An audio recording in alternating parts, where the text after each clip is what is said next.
தென்னாடுடைய சிவனை போற்றி, எந்நாட்டவர்க்கும் இறைவா போற்றி. சனி வக்ர பயிற்சி, மகர ராசி, உத்திராடம் நட்சத்திரம். இது சூரியனோட நட்சத்திரம். தசா காலங்கள் 6 வருடம். இந்த மகர ராசியில் இருக்கக்கூடிய உத்திராடம் நட்சத்திரக்காரர்களுக்கு ராசிக்கு 3ஆம் இடத்துல சனி பகவான் வக்ரம். இந்த வக்ர காலங்கள் 4.5 மாதம், அதாவது 138 நாட்கள். இந்த சனியுடைய வக்ர பயிற்சி அப்படிங்கிறது மகர ராசிக்கு எப்படி இருக்கும்? மகர ராசிக்கு 7.5 சனி விடுதலை ஆகிப்போச்சு. இப்போ 3ஆம் இடத்துல வக்ரமாகறார் அப்படின்னாக்கா 7.5 சனியோட தாக்கம் தெரியுமா அப்படின்னு ஒரு சில பேர் கேட்குறாங்க.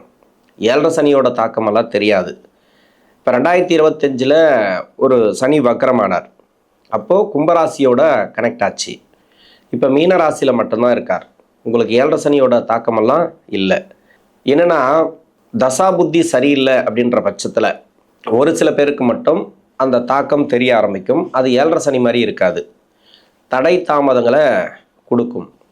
7.5 சனி முடிஞ்ச பிறகும் அந்த வேலை தொழில் எல்லாமே பாதிக்கப்பட்டிருக்கு, இன்னமும் சரியான ஒரு நிலைமைக்கு வரல அப்படின்னு நிறைய பேர் காத்துட்ருக்காங்க. அதாவது புயல் அடித்த பிறகும் ஒரு மழை விடாமல் தூறல் போட்டுனே இருக்கு பார்த்தீங்களா, அது மாதிரி அந்த அந்த கிளைமேட் மாறாமல் இருக்கும். ஏதோ வெயில் வந்தால் தானே எல்லா வேலையும் ஆரம்பிக்க முடியும். ஓரளவுக்கு அந்த புயலுங்கிறது போயிருக்கு, அவ்வளோதான் அப்படின்ற மாதிரி ஒரு ஃபீல் இருக்கும் ஒரு சில பேருக்கு மட்டும். இதில் 7.5 சனி விடுதலையான பிறகு தான் ஒரு சில பேருக்கு பஞ்சாயத்தே ஸ்டார்ட் ஆகிருக்கும். உங்கள் சுய ஜாதகத்தில் குரு வக்கரமாக இருக்கிறவங்களுக்கு நிறைய பேருக்கு அந்த ப்ராப்ளம் ஸ்டார்ட் ஆகிருக்கு. 2024க்கு பிறகு மகர ராசியில் இப்போ 25 தான் உங்களுக்கு 7.5 சனி விடுதலை.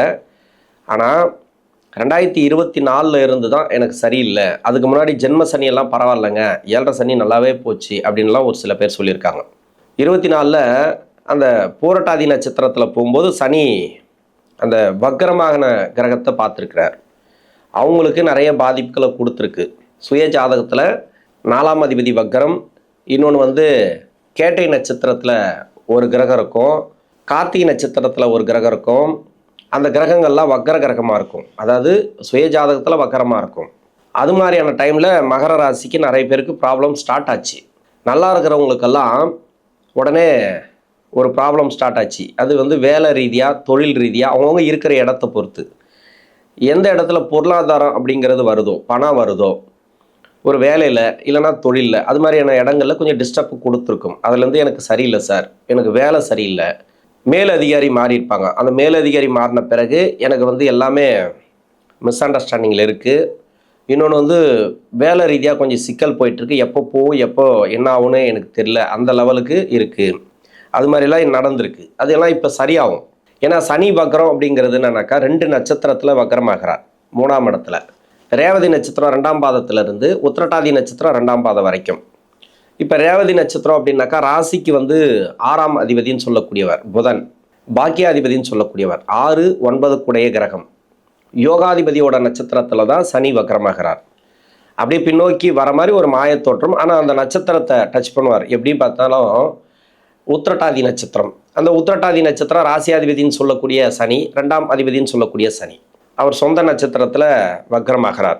உங்கள் சுய ஜாதகத்தில் சனி பகவான் வக்ரமாக இருந்தால், புதன் வக்ரமாக இருந்தால் மட்டும்தான் நீங்கள் யோசிக்கணும் இது எப்படி இருக்கும் அப்படின்றது. அவங்களுக்கு மட்டும்தான் ஸ்ட்ரகிளை கொடுக்கும். இன்னொன்று சனி பார்க்கக்கூடிய இடத்துல சனி பகவான் 3ஆம் பார்வை பார்க்குறாரு இல்லையா, அவங்க ராசிக்கு 5ஆம் இடத்தை பார்க்குறார்.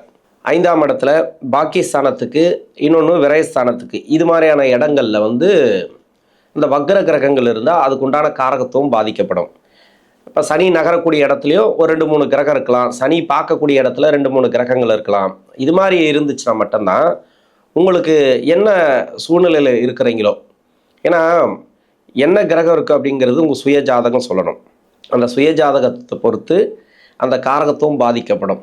குறிப்பாக தொழில் கொஞ்சம் பிரச்சனை வரலாம், இன்னொன்று வேலை பிரச்சனை வரலாம். ஆனால் எல்லாமே சரியாயிடும். ஏன்னா ராசியாதிபதி இல்லையா, ராசிக்கு நன்மை செய்யக்கூடியவர் தான். யோகாதிபதியோட நட்சத்திரத்தில் வக்ரமாகிறதுனால அந்த அளவுக்கு பாதிப்புகளை கொடுக்காது.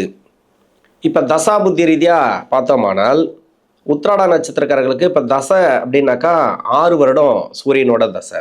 இப்போ சூரியன் இதில் தசா இருப்பு 2, 3, 4 பாதங்கள் இருக்குது. என்னோட கணக்குப்படி 3 வருடத்தை நான் எடுத்துக்கிறேன். உங்கள் சுய ஜாதகத்தில் என்ன தசாபுத்தி இருக்கோ அதை நீங்கள் கணக்கில் வச்சுக்க. முன்ன பின்ன வரலாம், 2 வருஷம் முன்ன பின்ன வரலாம்.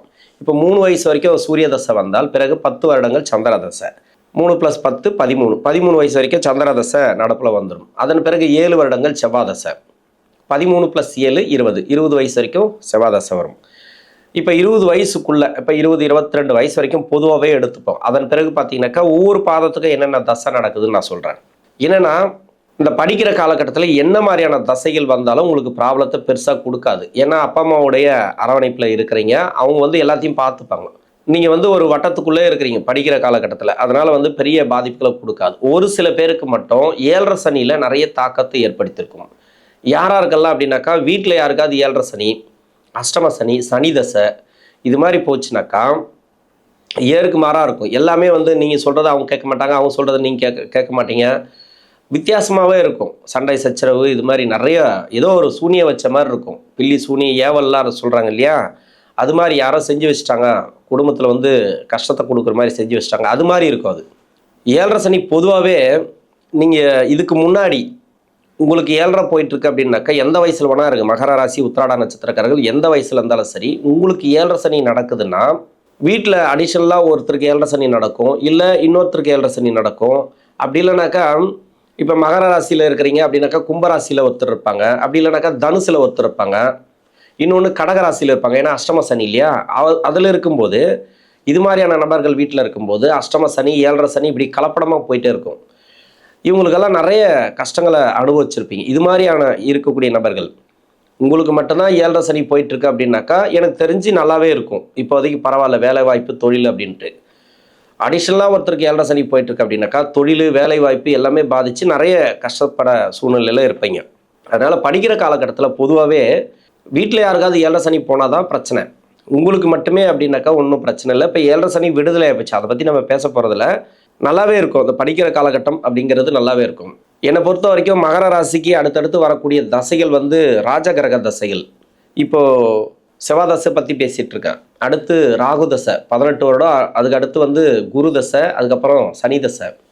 இந்த சனி தசை அட்டன் பண்ணும்போதே 60 வயசு கிட்டத்தட்ட 70 வயசு ஆகிடும். 3 கிரக தசைகள் ராஜகிரக தசைகள். அதனால் இந்த 4வது தசை 2வது தசை பொருளாதாரத்தை கொடுக்கும், இல்லைனாக்கா 3வது தசை பொருளாதாரத்தை கொடுக்கும், நல்ல ஒரு பணக்காரனாக்கும், இல்லைனா 5வது தசையில் நல்ல ஒரு வளர்ச்சி கொடுக்கும் அப்படின்ட்டு நம்ம பொதுவாக சொல்லுவாங்க. ஏன்னா அதெல்லாம் அப்படி கிடையாது. அந்த ஒரு சில பேர் பார்த்தீங்கன்னாக்கா 60-70 வயசு வரைக்கும் கஷ்டப்பட்டுனே வருவாங்க சின்ன வயசுலேருந்து. அது என்ன காரணம் அப்படின்னாக்கா அவங்க அடிப்படையை உருவாக்கிக்காமல் இருக்கிறது. அந்த அடிப்படை தேவை இருக்குது இல்லையா, அதாவது பேஸ்மெண்ட் இருக்குது இல்லையா, அதை வந்து வலுப்படுத்திக்கணும் எப்பவுமே. அதுக்கு உண்டான வயசு இந்த படிக்கிற காலகட்டம் மட்டும்தான். அதாவது 16 வயசுலேருந்து 20-22 வயசு வரைக்கும். இப்போல்லாம் பார்த்தீங்கன்னாக்கா 10 வயசுலேயே தன்னுடைய குழந்தைங்களுக்கு என்ன படிக்கணும், எதிர்காலத்தில் என்னவா ஆகணும் அப்படின்றதெல்லாம் முடிவு பண்ணிடுறாங்க. அது மாதிரி இப்போது இந்த 16-22 ஒரு கிஃப்ட் இருக்குது. அதை நீங்கள் என்ன கிஃப்ட் அப்படின்னா படிச்சிருது. எந்த அளவுக்கு படிக்க முடியுமோ படிச்சிருங்க. ஏன்னா அடுத்தடுத்து வரக்கூடிய ராகு தசை, குரு தசை, சனி தசைலாம் அந்த ராஜகிரக தசைகள் இருக்கு இல்லையா, எப்படி இருக்குன்னு சொல்ல முடியாது. உங்கள் சுய ஜாதகத்தில் ஒவ்வொருத்தருக்கும் ஒவ்வொரு மாதிரி இருக்கும். அதனால் எந்த அளவுக்கு படிக்க முடியுமோ வருங்காலம் வந்து நம்ம சமாளிக்கணும். அதாவது டெக்னாலஜிலாம் வளர்ந்துட்டே வருது, அதுக்குண்டான படிப்பு அதுக்கு தேவையானதை நம்ம பூர்த்தி பண்ணிட்டோமா இந்த வயசில், பின்னாடி வரக்கூடிய தசைகள் எவ்வளோ பெரிய கஷ்டப்படக்கூடிய தசைகளாக இருந்தாலும் அதை சமாளிச்சலாம். நம்ம மூட நம்பிக்கைக்குள்ளே போக மாட்டீங்க. ஒரு சில பேர் வந்து 60-70 வயசு வரைக்கும் கஷ்டப்பட்டுன்னு வராங்கன்னு சொன்னேன் இல்லையா, அவங்களுக்கெல்லாம் காரணம் அடிப்படையில் வந்து இந்த வயசில் தவற விட்ட வாழ்க்கை. தவறான வழியில் போகாமல், தவறான பழக்க வழக்கங்களில் போகாமல், லவ் சம்மந்தப்பட்ட இதுவில் போகாமல், ஒரு நல்வழியில் அதாவது படிக்கிறத மட்டுமே மெயினாக வச்சு பண்ணிங்கனாக்கா ரொம்ப கஷ்டப்பட போகிறதில்ல. நீங்கள் 16 வயசுலேருந்து ஒரு 15 வயசுலேருந்து 22-25 வயசு வரைக்கும் கஷ்டப்பட்டு படிக்க போகிறீங்க, அவ்வளோதான். பின்னாடி லைஃப் நல்லாயிருக்கும். பின்னாடி வரக்கூடிய தசைகள் கஷ்டப்படக்கூடிய தசைகளாக இருந்தாலும் ரொம்ப மோசமான தசையாக இருந்தால் கூட அதை சமாளிப்பீங்க. அதுக்கு படிப்பு முக்கியம், பேஸ்மெண்ட்டு இந்த வயசில் தான். என்னோட கடமை நான் சொல்ல வேண்டியது. இந்த 20 வயசு வரைக்கும் உங்களுக்கு நல்லாவே இருக்கும், 20-22 வயசு வரைக்கும். ஏன்னா செவ்வாய் தசைங்கிறது பார்த்தீங்கன்னாக்கா ராசிக்கு 4 கூடையவன் 11ஆம் அதிபதி. இவர் எப்படி இருந்தாலும் இப்போ பரவாயில்ல, அந்த சனி வக்கர காலத்தில் நல்ல ஒரு முன்னேற்றங்கள் கொடுக்கக்கூடிய டைம். 20 வயசுக்கு மேலே 38 வயசு வரைக்கும் ராகு தசை. ராகு உங்கள் சுய ஜாதகத்தில் இருக்கக்கூடிய இடத்த பொறுத்து இப்போ வக்ர கிரகம் அப்படின்னு ஒன்று இருக்கு இல்லையா, இதுதான் ராகு தசை. பொதுவாகவே அது வக்ர கிரகம், ராகு கேதுக்கள் வக்ர கிரகம். இந்த கிரகத்தை சனி பார்த்தால், இப்போ ராகு தசை நடக்குது இல்லையா, இப்போ 7.5 சனி விடுதலை ஆகிப்போச்சு, அதுக்கு சம்மந்தம் கிடையாது. இந்த கிரகம் அதாவது சனி பார்க்கக்கூடிய இடத்துல இந்த ராகு பகவான் இருந்தால், ராகுவுக்கு வீடு கொடுத்த கிரகம் இருந்தால் இப்போ வேலை பாதிப்பு வரும். வேலை பாதிப்புன்னு மட்டும் சொல்ல முடியாது, அது சுபத்துவமாக இருந்தால் வேலை கிடைக்கிறதோ ப்ரொமோஷன் கிடைக்கிறதோ அப்படியும் வரும். ஏன்னா வக்ர கிரகத்தை பார்க்குறாரு. இப்போ ப்ரொமோஷன் அப்படின்னு எப்படி கிடைக்கும் அப்படின்னா, ஒரு போராடி ஒரு ப்ரொமோஷன் கிடைக்கிறது. அது மாதிரி இப்போ 20 வயசு 22 வயசில் என்ன ப்ரொமோஷன் கிடைக்குன்னு கேட்காதீங்க. 20 to 38 வரைக்கும் நடக்குது இந்த ராகு தசை. புதுசாக வேலை தேடக்கூடிய நபர்களுக்கு இந்த வேலை வாய்ப்பெல்லாம் இருக்கும். இந்த வெளிநாடு சம்மந்தப்பட்ட வேலை இப்போ ட்ரை பண்ணலாம். ரொம்ப நாளாக வெளிநாடு சம்மந்தப்பட்ட வேலை ட்ரை பண்ணுறீங்க, கிடைக்கல அப்படின்னா இப்போ அந்த வெளிநாடு சம்மந்தப்பட்ட வேலை கிடைக்கும். இன்னொன்று, ராகு தசையில் எப்படியுமே வெளியூர் போயிட்டு வெளியே ரொம்ப, அதாவது வீட்டை விட்டு வெளியே போயிட்டு தான் வேலை பார்த்துட்டு வர மாதிரி இருக்கும். அது மாதிரி தூர மாநிலம் அது மாதிரியான சம்மந்தப்பட்ட வேலைகள் இப்போ கிடைக்கும். ரொம்ப நாளாக ட்ரை பண்ணுறீங்க, உங்கள் குவாலிஃபிகேஷனுக்கு ஏற்ற மாதிரி ஒரு வேலை கன்ஃபார்மாக கிடைக்கும். திருமணத்துக்காக முயற்சி பண்ணுறீங்களா, இந்த திருமணம் அப்படிங்கிறது கொஞ்சம் பார்த்து பண்ணுங்கள். சனி வகர காலத்தில் வேண்டாம், புதுசாக முயற்சி எடுக்க வேண்டாம். ஆல்ரெடி போயிட்டுருக்கு அப்படின்னாக்கா உங்களுக்கு நல்லபடியாக சக்ஸஸ் ஆகும். திருமணத்துக்கெல்லாம் தடைகள் கிடையாது. ஏன்னா 3ஆம் இடத்துக்கு வந்து முயற்சி ஸ்தானத்துக்கு குருவுடைய பார்வை இருக்குது. 7ஆம் இடத்துலேருந்து 7 குரு உச்சமாக இருக்கார். எல்லாருக்குமே வந்து இப்போ வந்து திருமணத்தை கொடுத்துரும் அப்படின்னு சொல்ல முடியாது. குரு வந்து பார்வை இருக்குது, பரவாயில்ல, தாராளமாக அந்த ஜாதகத்துக்கு வந்து நம்ம திருமணம் பண்ணலாம், குருபலம் இருக்குது அப்படின்னு சொல்ல முடியாது. உங்கள் சுய ஜாதகத்தில் குரு வக்ரம் இல்லாமல் இருந்தால் வயசோட திருமணம் நடக்கும். குரு வக்ரமாச்சுன்னா 27 வயசுக்கு மேலே தான் நடக்கும். இன்னொன்று, உங்கள் சுய ஜாதகத்தில் சனி பகவான் இப்போ 7.5 சனியும் முடிஞ்சு 12, அதே மாதிரி 2ஆம் இடம் ஜென்ம ராசி, இது மாதிரி 7.5 சனியில் பிறக்கிறாங்க இல்லையா, அவங்களுக்கெல்லாம் திருமணம் அப்படிங்கிறது கூடி வந்துடும். இப்போ ஆல்ரெடி 20, 26, 27 வயசுக்கு மேலே இருக்கிறவங்களுக்கு கன்ஃபார்மாக திருமணம் கூடி வந்திருக்கும். திருமணம் கூடி வரலன்னா இப்போ 27 வயசுக்கு மேலே இருக்கிறவங்களுக்கு கன்ஃபார்மாக கூடி வந்துடும். திருமண வாழ்க்கையில் ப்ராப்ளம் இருக்கா, எல்லாமே சால்வ் ஆகும். இப்போ பரவாயில்ல, குடும்ப வாழ்க்கை நல்லாயிருக்கும், பொருளாதாரம் நல்லாயிருக்கும்.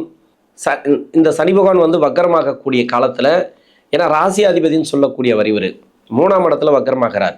இப்போ 4ஆம் அதிபதினு சொல்லக்கூடிய செவ்வாய், ஒன்று இந்த சனி பகவான் வந்து நகரக்கூடிய இடம் இருக்கு இல்லையா, மீன ராசியில் செவ்வாய் இருந்தால், இல்லை ரிஷபத்தில் செவ்வாய் இருந்தால், தனுசில் செவ்வாய் இருந்தால், கன்னி ராசியில் செவ்வாய் இருந்தால், இன்னொன்று கும்ப லக்கணம், மிதுன லக்கணம், தனுசு லக்கணம், கன்னியா லக்கணம், இந்த 4 லக்கணம், இந்த 4 லக்கணக்காரர்களுக்கும் துலா லக்கணமும் சேர்த்துக்கலாம். இவங்களுக்கெல்லாம் வந்து வேலை நல்லாயிருக்கும். இப்போது அதாவது வேலையில் ப்ராப்ளம் இருக்குன்னா அந்த வேலையில் இருக்கக்கூடிய ப்ராப்ளம் சால்வ் ஆகும். வேலையில் எவ்வளோ பெரிய நெருக்கடி இருந்தாலும் சரி, அது மாறக்கூடிய வாய்ப்புகள் இருக்குது. தொழில் செய்கிறவங்க கொஞ்சம் பார்த்து பண்ணுங்கள். தொழிலுங்கிறது இந்த வக்கர காலங்களில் புதிய முயற்சி எடுக்க வேண்டாம். ஏன்னா ராசியாதிபதினு சொல்லக்கூடியவர் அவர். ராகு எங்கே இருக்குன்னு சொல்ல முடியாது இல்லையா. அவயோகம் செய்யக்கூடிய வீட்டில் இருந்துச்சுனாக்கா அதுக்கேற்ற பலன்கள் தான் கொடுக்கும். யோகம் செய்யக்கூடிய வீட்டில் இருந்துச்சுன்னா தொழில் நல்லாவே இருக்கும். அதனால் தொழில் அப்படின்னு புதுசாக ஸ்டார்ட் பண்ண போகிறேன்னா வக்கர காலங்களில் வேண்டாம், வக்கர நிவர்த்தியான பிறகு பண்ணலாம். அடுத்து குருதசை 38 வயசுலேருந்து 54 வயசு வரைக்கும் குரு.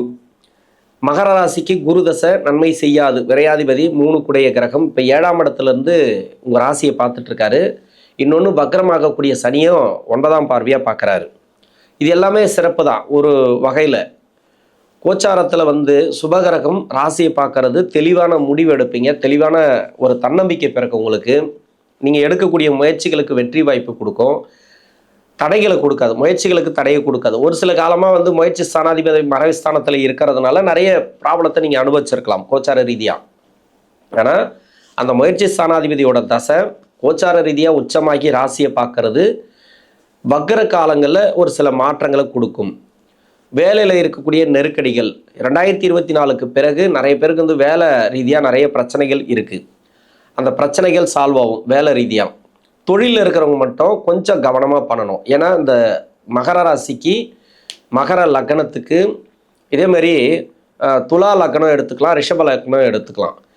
இது மாதிரியான லக்னங்களுக்கு ராசிகளுக்கு கூட தொழில் அப்படிங்கிறது குரு நன்மை செய்யாது பெருசாக. மகர லக்னத்துக்கும் மகர ராசிக்கும் நீங்கள் வேறு எந்த ராசியாக இருந்தால் கூட பரவாயில்ல, ஆனால் மகர லக்னமாக வந்துட்டிங்கனாக்கா இப்போ மகர ராசிக்கு பெரும்பாலும் வந்து இந்த தொழிலுங்கிறது ரொம்ப ஸ்ட்ரகிளாகவே இருக்கும்.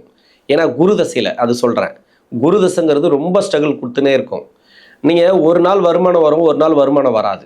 ஒரு மாதம் நல்ல வருமானம் வரும், ஒரு மாதம் சுத்தமாக இருக்காது. அது மாதிரி இருக்கும், ரொட்டேஷன் ஆகினே இருக்கும். நீங்கள் கடன் வாங்கி பண்ணுற மாதிரி இருக்கும். இது மாதிரி நிறைய இருக்கும். அதனால் தொழில் செய்யக்கூடிய நபர்கள் ரொம்ப கவனமாக உஷாராக பண்ணுங்கள். இப்போ மகர ராசிக்கே வந்து இப்போ தொழில் பண்ணிட்டு இருக்கீங்கன்னு வச்சிங்களேன், நல்லா போயிட்டுருக்கு சார், உஷாராக இருங்க, அவ்வளோதான். நல்லா போனாலும் ரொம்ப கவனமாக நீங்கள் தொழில் பண்ணுங்கள். எப்போ அது கவுத்து விடுன்னே தெரியாது. அதுக்காக நெகட்டிவாக சொல்கிறேன்னு நினைக்காதீங்க. நீங்கள் கவனமாக உங்களுக்கு தேவை உங்களோட வீட்டுக்கு, உங்களோட வாரிசுகளுக்கு மட்டுமே அதில் வரக்கூடிய வருமானம், அந்த தொழிலில் வரக்கூடிய வருமானம், அதை மட்டும் பண்ணுங்கள். நீங்கள் அந்த தொழிலில் இன்வெஸ்ட்மெண்ட் பண்ணுறீங்க இல்லையா, மேற்கொண்டு அதை வந்து பார்த்து கவனமாக பண்ணுங்கள். நல்ல நபராக தேர்ந்தெடுத்து பண்ணுங்கள். வேலையாட்கள் கூட நிற்கிறது ரொம்ப கஷ்டம் இவங்களுக்கு. மகர ராசிக்கு, அதாவது குரு தசையில் இருக்கிறவங்களுக்கு. இப்போ நான் வேலைக்கு நல்லா சொல்லிட்டேன், வேலைக்கு சூப்பராக இருக்கும். நீங்கள் எம்ப்ளாயாக இருந்து தான் இதுக்கு வந்து நல்லா பெட்ரு. குரு தசையில் ஃபுல்லாகவே எம்ப்ளாயாக இருக்கணும். ஏன்னா ஒரு சில பேருக்கு வந்து குரு தசையில் வந்து எப்படியாவது தொழில் ஆரம்பிக்கணும், நம்ம பெரிய லெவலில் வரணும், நம்ம எத்தனை நாளைக்கு வந்து நம்ம அடிமையாக இருக்கிறது அப்படின்ற ஒரு எண்ணத்தெல்லாம் கொடுத்துட்டே இருக்குது. அதுலேயும் 7.5 சனியில் பார்த்தீங்கன்னாக்கா 2017க்கு முன்னாடி வந்து ஒரு சில பேர் ஆரம்பிச்சிருப்பாங்க அந்த தொழிலெல்லாம், அது மொத்தமாக போயிருக்கும் அவங்களுக்கு. அவங்களுக்கே தெரியாது. அது மாதிரி ஒரு எண்ணத்தை கொடுத்துட்டு தொழில் ஆரம்பிக்க வச்சு பிரச்சனையில் கொடுக்கும். இன்னொன்று வந்து பார்த்தீங்கன்னாக்கா 7.5 சனி மொத்தமாக அது அப்படி சொல்லலாம். இப்போ 7.5 சனி மட்டும் இல்லை, 7.5 சனி முடிஞ்ச பிறகும் தொழிலுங்கிறது கொஞ்சம் பார்த்து தான் பண்ணணும். மகர ராசிக்கு கணவன் மனைவிக்குள்ள ஒற்றுமையை பார்த்துங்க. மெயினாக வேலை தொழில் இப்போ நல்லா இருந்தது, நல்லா போயிட்டுருக்கு அப்படின்னாக்கா திருமண வாழ்க்கையில் கை வச்சிரும். திருமண வாழ்க்கை நல்லா போச்சுனாக்கா வேலை தொழிலில் கை வைக்கும். ஏதாவது ஒரு பக்கம் நம்மளை வந்து ஒரு பக்கம் தசை திருப்பி விட்டுட்டு இன்னொரு பக்கம் அடிக்காது. அதனால் ரொம்ப நீங்கள் வந்து நீங்கள் தான் பார்த்துக்கணும், உங்களோட லைஃப்பை நீங்கள் தான் பார்த்துக்கணும். மகர ராசி இந்த குரு தசையில் இருக்கிறவங்களுக்கு ஏன் அப்படி சொல்கிறேன்னா, என்னோட அனுபவத்தில் சொல்கிறேன். நான் நிறைய பார்த்துருக்கிறேன். மகர ராசி மகர லக்னக்காரர்கள் குரு தசையில் நம்ம எல்லாமே நல்லா இருக்குன்னு சொல்ல முடியாது. திருமண வாழ்க்கையில் அந்த அளவுக்கு பிரச்சனை கொடுக்கும். முதல் 10 வருஷம் நல்லா இருக்கு, பின்னாடி அந்த 6 வருஷம் இருக்கு இல்லையா, அதில் பிரச்சனை பண்ணி விட்டுரும். இருந்தாலும் அந்த முதல் 10 வருஷத்தில் கூட நிம்மதியாக இருக்க விடாது. அதாவது தலை சுற்றி விட்டு வேடிக்கை பார்க்கணும். நம்ம ஒரு பக்கம் பார்ப்போம், நம்மளை ஒரு அடிக்குது ஒரு பக்கமாக இருக்கும். அது மாதிரி பண்ணது குரு. அதனால் கவனமாக தொழிலை நேர்த்தியாக பண்ணுறது நல்லது. அடுத்து வந்து சனி தசை 55 to 74. சனி பகவான் வந்து ராசிக்கு யோகாதிபதி, ராசிக்கு நன்மை செய்வார். சனி தசை வந்து மகர ராசிக்கு நன்மை தான் செய்யும் அப்படின்லாம் ஒரு சில பேர் சொல்லுவாங்க. ஆனால் உங்கள் சுய ஜாதகத்தில் அது உண்மைதான், இல்லைன்னு சொல்லலை.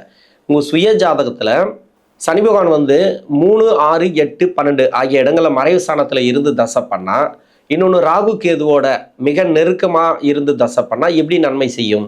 இது மாதிரி ஒரு சில பேருக்கு வந்து ஜாதக அமைப்பு வந்துடும். அப்போ அந்த சனி தசைங்கிறது நல்லதே செய்யாது, கெடுபலனே கொடுத்துட்டு வரும். ரொம்ப கஷ்டப்பட்டுன்னு வருவாங்க. இல்லையா ஸ்டார்டிங் பாயிண்ட் நல்லாயிருக்கும், ஒரு 5 வருஷம் நல்லாயிருக்கும், இல்லைனா ஒரு 7 வருஷம் நல்லாயிருக்கும். 5 வருஷம் கூட நிறைய பாடுபட்டிருப்பாங்க. இல்லைனா ஒரு 10 வருஷம் நல்லா இருக்குன்னு வச்சுக்கலாம். பின்னாடி இருக்கக்கூடிய 9 வருஷத்தை நம்ப முடியாது. நான் 2 பார்ட்டாக சொல்லுவேன், ஃபஸ்ட்டு 10 வருஷம், பின்னாடி 9 வருஷம் அப்படின்ட்டு. இதில் முதல்ல இருந்தே கஷ்டப்படுறவங்களும் இருக்கிறாங்க, இல்லைன்னு சொல்லலை. அந்த பின்னாடிங்கிறது வேற லக்கணமாக இருந்தால், அதாவது சனி பகவானுக்கு வந்து பகை கிரக லக்கணமாக வந்தீங்கன்னாக்கா, இப்போ சூரிய சந்திர செவ்வாய் லக்கணமாக வந்தீங்கன்னாக்கா, அந்த பின்னாடி 9 வருஷத்தை நீங்கள் நம்பலாம், தாராளமாக நம்பலாம். அது நல்லா இருக்கும். அது ஏன்னாக்கா அந்த 10 வருஷம் ஆரம்பத்துலேருந்தே நான் கஷ்டப்பட்டு வரேன் அப்படின்னு சொல்கிறவங்களுக்கு 3, 6, 8, 12ன்னு சொன்னேன் இல்லையா, ராகு கேதுவோட சேர்ந்து இருந்தால் கெடுதல் பண்ணுன்னு சொன்னேன் இல்லையா. வேற லக்கணமாக, அதாவது சனி பகவானுக்கு பகை கிரக லக்கணமாக இருந்து அந்த லக்கணத்துக்கு வந்து சுபத்துவமாக வந்துச்சுனாக்கா அந்த பின்னாடி 9 வருஷம் சிறப்பு அப்படின்னு எடுத்துக்கலாம். இது மாதிரி தான் இருக்கும். இப்போ முதல் 10 வருஷத்தில் கஷ்டப்படுறீங்க அப்படின்னாக்கா பின்னாடி 9 வருஷம் உங்களுக்கு நல்லா இருக்கும். முதல் 10 வருஷத்தில் நல்லா இருக்கீங்க அப்படின்னாக்கா பின்னாடி இருக்கக்கூடிய 9 வருஷத்தில் கவனமாக இருங்க. இப்போ 9வது வருஷம் பின்னாடி இருக்கக்கூடிய 9 வருஷம், அதாவது 11ஆவது வருஷம் 12ஆவது வருஷம் போயிட்டுருக்கு அப்படின்னாக்கா 2 வருஷமாக சார் கொஞ்சம் பிரச்சனையாக போயிட்டுருக்கு அப்படின்னா கொஞ்சம் உஷாராக தொழில் பண்ணுங்கள். சனி வக்ரம் அப்படிங்கிறது உங்களுக்கு நல்லது தான் பண்ணும், இல்லைன்னு சொல்லலை. இப்போ சனி பார்க்கக்கூடிய இடத்துல வக்ர கிரகங்கள் இருந்தால், இப்போ தசா நடத்தக்கூடிய கிரகமே இருந்தாலும், இன்னொன்று இந்த கிரகமே வக்ரமாக இருந்தாவே நான் கஷ்டப்படுவீங்க அப்படின்னு சொல்லியிருக்கேன் நான். ஏன்னா வக்ரமாகி இருந்தால் கூட இந்த ராசியாதிபதினு சொல்லக்கூடியவர் கொஞ்சம் கஷ்டத்தை தான் கொடுத்துட்டு வரும் உங்களுக்கு. கடன் பிரச்சனை, நோய் நொடி பிரச்சனை, இன்னொன்று வந்து தொழில், வேலை வாய்ப்பு எல்லாத்துலேயும் வளர்ச்சி இல்லாமல் நிறைய நெருக்கடிகளை கொடுத்துட்டே வந்ததுனாக்கா இந்த குரு பார்வை ஓரளவுக்கு சிறப்பு. ஏதோ ஒரு ஆப்ஷன் இருக்குது இப்போது, அதாவது தொழில் தொடங்கிறதுக்கு, அப்படி இல்லைனாக்கா ஒரு வேலை மாற்றுறதுக்கு, அது மாதிரி இந்த சனி வக்ரம் உங்களுக்கு ஹெல்ப் பண்ணும். குடும்ப வாழ்க்கையில் கொஞ்சம் நெருக்கடிகளை கொடுத்துருக்கும் சமீப காலமாக. அந்த குடும்ப வாழ்க்கையில் இருக்கக்கூடிய நெருக்கடிகள் மாறும். இடம் வாங்குறதோ வீடு கட்டுறதோ அந்த ப்ராப்பர்ட்டி சேர்க்கல பரவாயில்ல, அதெல்லாம் பரவாயில்ல. உங்களுக்கு மட்டும்தான் கஷ்டத்தை கொடுக்கும், உங்களுக்கு குடும்பத்துக்கு நல்லா இருக்கும் இந்த சனி தசைங்கிறது. அடுத்து புதன் தசை. புதன் வந்து 75லேருந்து 92 வரைக்கும். புதன் வந்து 6ஆம் அதிபதினு சொல்லக்கூடியவர், 9ஆம் அதிபதினு சொல்லக்கூடியவர். எப்படி பார்த்தாலும் இந்த வயசான காலத்தில் தான் வருது உத்திராட நட்சத்திரக்காரர்களுக்கு. ஆனால் இவங்களுக்கு எப்படியும் கடன் இருக்கும், இல்லைன்னா நோய் இருக்கும், ரெண்டுத்தில் ஏதாவது ஒன்று இருக்கும். இந்த வக்கர காலம் அப்படிங்கிறது ஒன்று கடன் பிரச்சனை தீர்க்கும், இல்லை நோய் நொடி பிரச்சனை தீர்க்கும். அது மட்டும் இல்லாமல் அவங்களுக்கு இடம் சம்மந்தமான பிரச்சனை, சொத்து சம்மந்தமான பிரச்சனை, பூர்வீக சொத்தில் இருக்கக்கூடிய பிரச்சனை, இது மாதிரி சுய சம்பாத்திய சொத்து பிரச்சனை, இது மாதிரி இருக்கக்கூடிய இடம், அதாவது மண்மனை, இது மாதிரி சம்மந்தப்பட்ட ப்ராப்ளம் இருக்கு இல்லையா, கோர்ட்டு கேஸ் வழக்குகள் எதுவாக இருந்தாலும் சரி, இந்த சனி வக்கர காலங்கள் ஓரளவுக்கு சப்போர்ட் பண்ணும். அதாவது உங்களுக்கு சாதகமாக அமையும். கேஸ் இந்த வக்கர காலத்துலேயும் முடிஞ்சிடும் அப்படின்னு சொல்ல முடியாது. வழக்கெல்லாம் போட்டவங்களை பொறுத்து அது இழுத்துன்னு போயினே இருக்கும். எப்பவுமே ஒரு சட்டத்துக்குள்ளே போனால் இந்த கட்டத்துக்குள்ளே வராதிங்க அப்படின்னு தான் சொல்லுவேன். ஏன்னா அது வேணும்னே இழுத்துட்டு போவாங்க. அதாவது ஒரு சனி 7.5 சனியில் மாட்டி விட்டுச்சுன்னா அது எங்கே போய் முடிக்குன்னே சொல்ல முடியாது, அது மாதிரி இருக்கும். அதனால் புதன் தசை அப்படிங்கிறது பரவாயில்ல. குடும்ப வாழ்க்கை, பொருளாதாரம் அப்படிங்கிறது சிறப்பு, நல்ல ஒரு ஏற்றங்கள். உணவு சம்மந்தப்பட்ட விஷயத்தில் மட்டும் கொஞ்சம் கவனமாக இருங்க. நிறைய ஆன்மீக சுற்றுலாலாம் நீங்கள் போகலாம். ஆன்மீக சுற்றுலா நீங்கள் அது மாதிரி பக்கத்தில் இருக்கிற கோயிலுக்கு கூட ஒரு ஆன்மீகம் சார்ந்த கோயில் தானே, அதுக்கு கூட போகலாம். நீங்கள் மனசு சார்ந்த பிரச்சனைகள்லேருந்து வெளியே வருவீங்க. மன அழுத்தம் இருக்காது. இந்த டைம் நல்லாயிருக்கும் உங்களுக்கு, குரு பார்வை இருக்கிறதுனால. இந்த மகர ராசியில் இருக்கக்கூடிய உத்திராடம் நட்சத்திரக்காரர்களுக்கு தசாபுத்தி ரீதியாக இந்த சனி வக்கர காலங்கள் சிறப்பான முன்னேற்றங்களை கொடுக்கும். நன்றி.